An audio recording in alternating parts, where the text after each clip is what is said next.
Jy het gehoor van Albert Einstein wat die aand by 'n cocktailparty kom.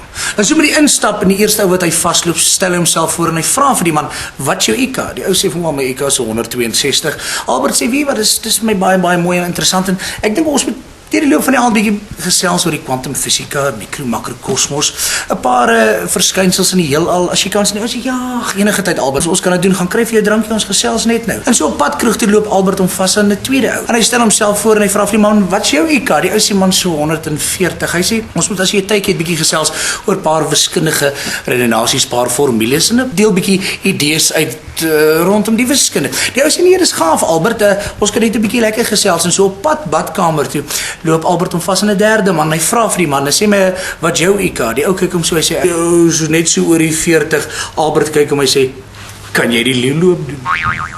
Daar's niks soos Afrikaanse humor nie en daar's niks soos ATKV lidmaatskapvoordele nie. Klik op atkv.org.za en vind uit watter windmaker voordele ATKV lidmaatskap vir jou inhou of skakel ons by Johannesburg 919 9000. ATKV, trots Suid-Afrikaans in Afrikaans.